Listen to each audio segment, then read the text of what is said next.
Welcome back to another episode of Missionary Moneymaker. I'm your host, Carl Wynn, and today we're going to continue to build on the series that we've been talking about over the last 3 weeks. It's about Christians and confidence, and particularly confidence in their ability to make an impact in the marketplace. And so, as you know, if you haven't followed me, and if you have been following me, you know that my goal is to help deploy Christians in the marketplace as missionaries, helping them increase their impact, their income, and their influence. And one of the things that hinders Christians increasing their impact, their income, and their influence is lack of confidence. And in our first episode, we talk about they lack confidence in calling. They lack confidence in their ability to contribute, that contribution. But then they also lack confidence in their compensation. And so in today's episode, we're going to tear down this second twin tower, which is I'm incapable. And let me tell you, many Christians believe that I'm incapable of doing whatever it is in the marketplace that God calls them to do, pursuing their dream, pursuing their goals to make an impact. And so they believe that they're incapable. I'm not capable. And again, I felt like that, and there are times I still feel like that. And that's why we need to tear down this second twin tower of unproductivity. Last week we talked about the twin tower of it's impossible, right? It's impossible. Today we're going to deal with it's incapable, or let me say, I'm incapable. This is what we're going to tear down, because I believe if we tear down this second twin tower, we're going to have the confidence that we need in order to increase our impact, our income, and our influence, and glorify God and create value for other people. So I want to start off with this quote from Booker T. Washington. In his book, My Larger Education, he wrote this. He says, "It makes a great deal of difference in life of a race as it does in the life of an individual, whether the world expects much or little of that individual or that race. I suppose that every boy and every girl born in poverty have felt at some time in their lives the weight of the world against them. What the people in the communities did not expect them to do, it was hard for them to convince themselves that they could do it." That's Booker T. Washington. And so I want to give you this permission, is that you have the ability, that you are capable of doing what God has called you to do. I don't want to make this hard for you. And this is why I'm doing this episode on this podcast. And this is why I have this podcast, because most Christians, the community of Christians, believe that they're incapable of doing things. So I want to relieve you of that expectation that hinders you from being all that God has called you to be in the marketplace. Remember, the marketplace is a ministry opportunity just as well as in other traditional and professional ministry areas in particular. So I want to make sure you understand that you can do what God has called you to do in the marketplace. So to make that happen, we're going to look at 3 points to tear down this twin tower of I'm incapable.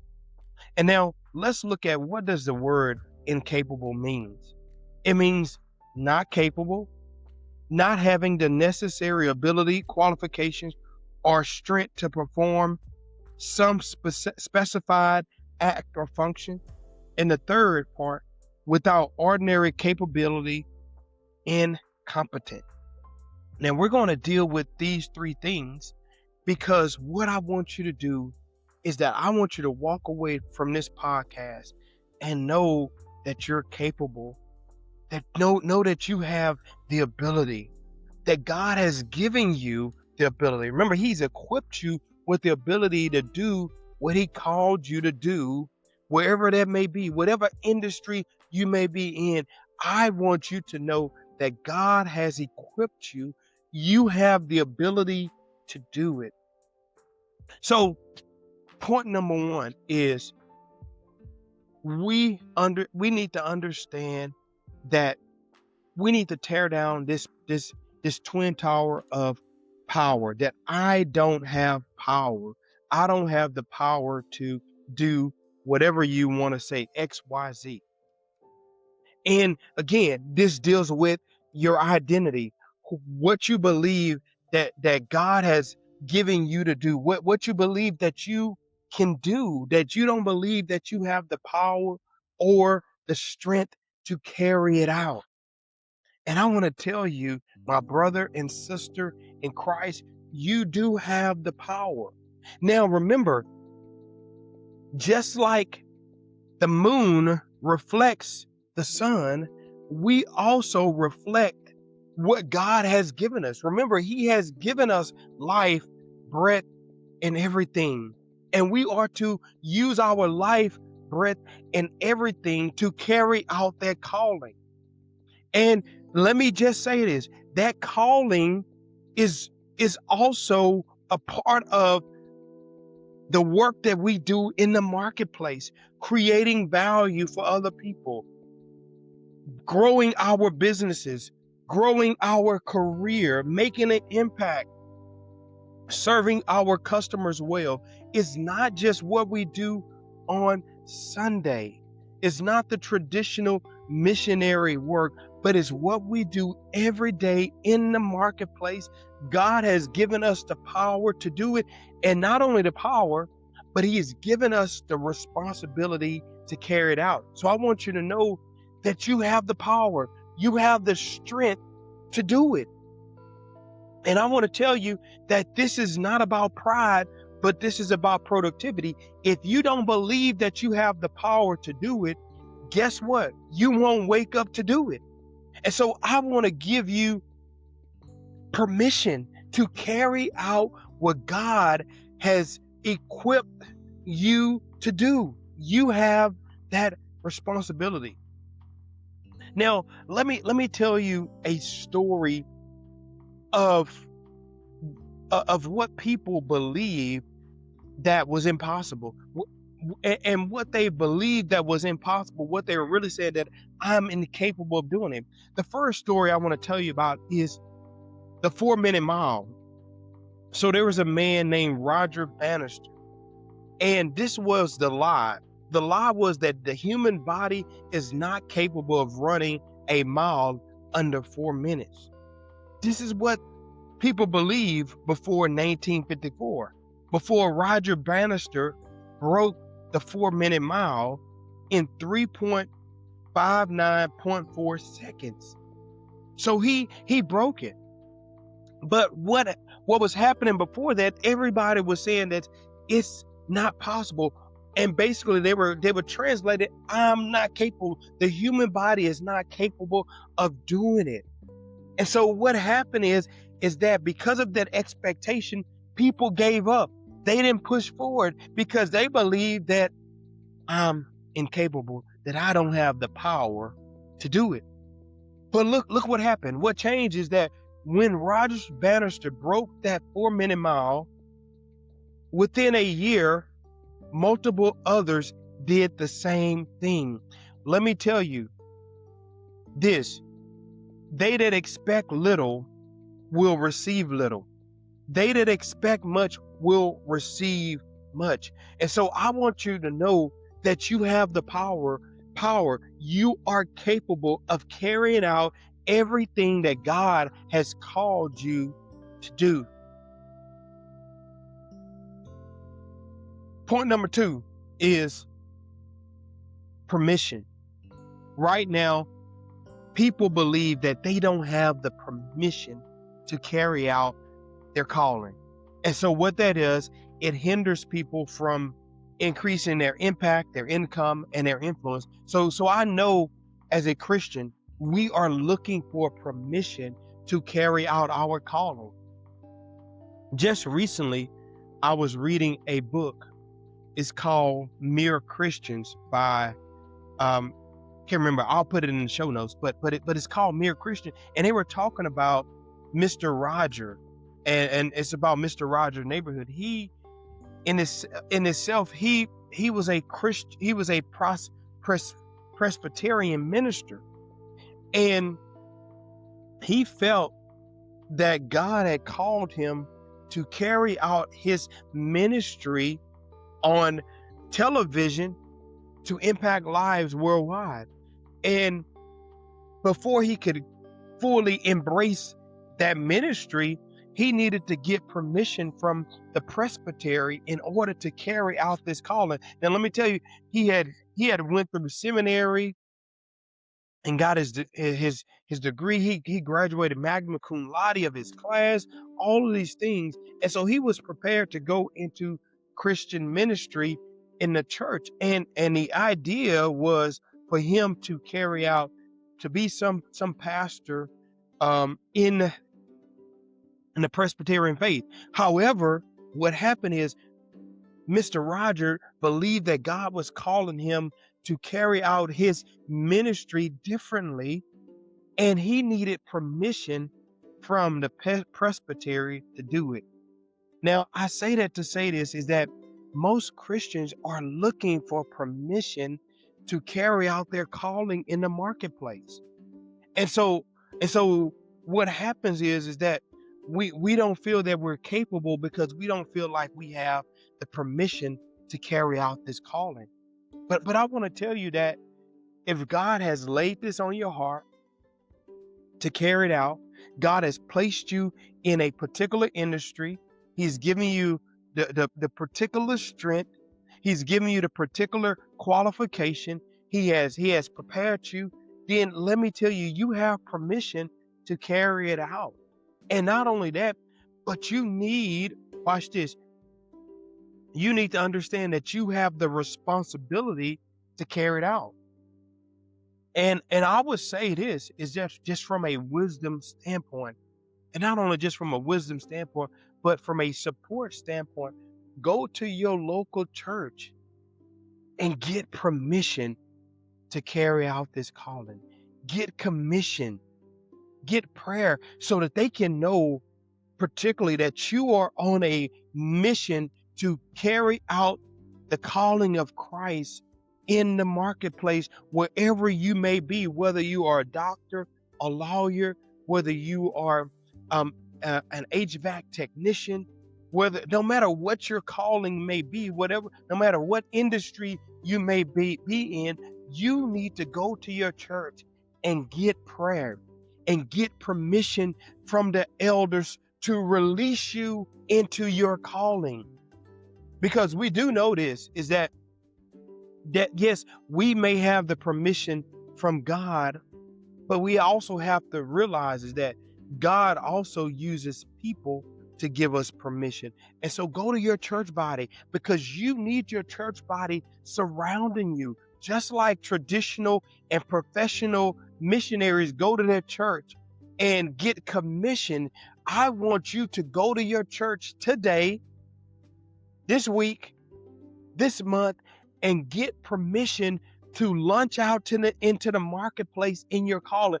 Get their prayer, get their support, get them behind you so that you can carry out this calling with other people behind you. But I want to tell you is that you have mission. Go get it. And the last point is proficiency. Listen, most Christians stop at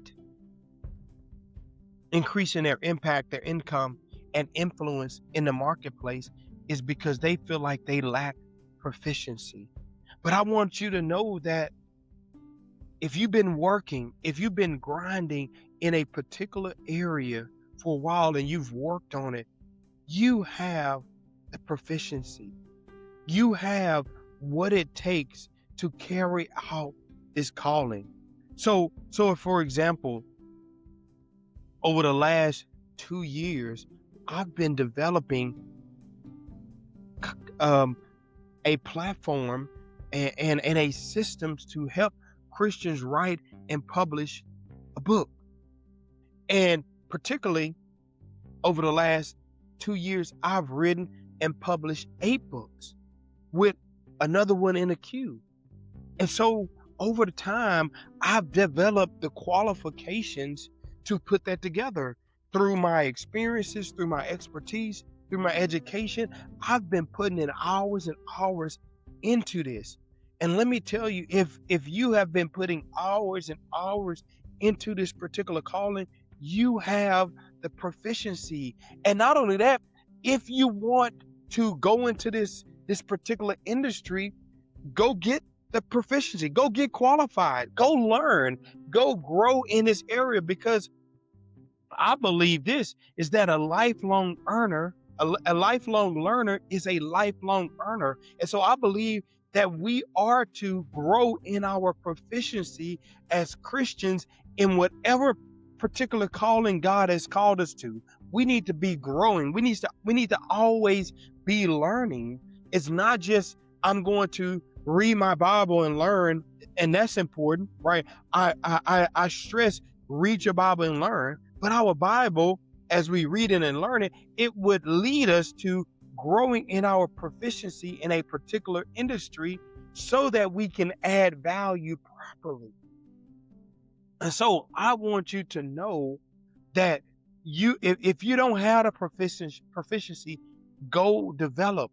Go back to school if you need to go to school, and engage in this schooling, understanding this is that this is your calling.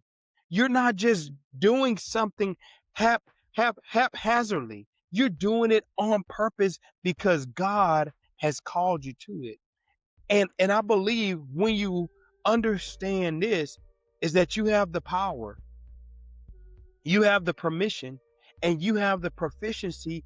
Then you will have the confidence to go into the marketplace, wherever that may be, to increase your impact, your income, and your influence, and glorify God and create value for others. And that twin tower of I'm incapable will come crashing down. And that is the goal. How do we take down that twin tower? And so one other story that I want to tell you about is that the power of human flight. So you know the Wright brothers. So back in the early 1900s, right? The Wright brothers did what the world said was impossible. This was the lie. Humans are not capable of controlled power flight. And so that was the belief at that time, that we were not capable of controlled flight. And the Wright brothers disproved that. They, through, remember, proficiency, they continued to work at it. They continued to experiment with it. They continued to work on getting better at flying. And in 1903, they flew the first airplane. And I want to ask you this: what are you going to be the first person to do something in? I don't know what that may be. How are you going to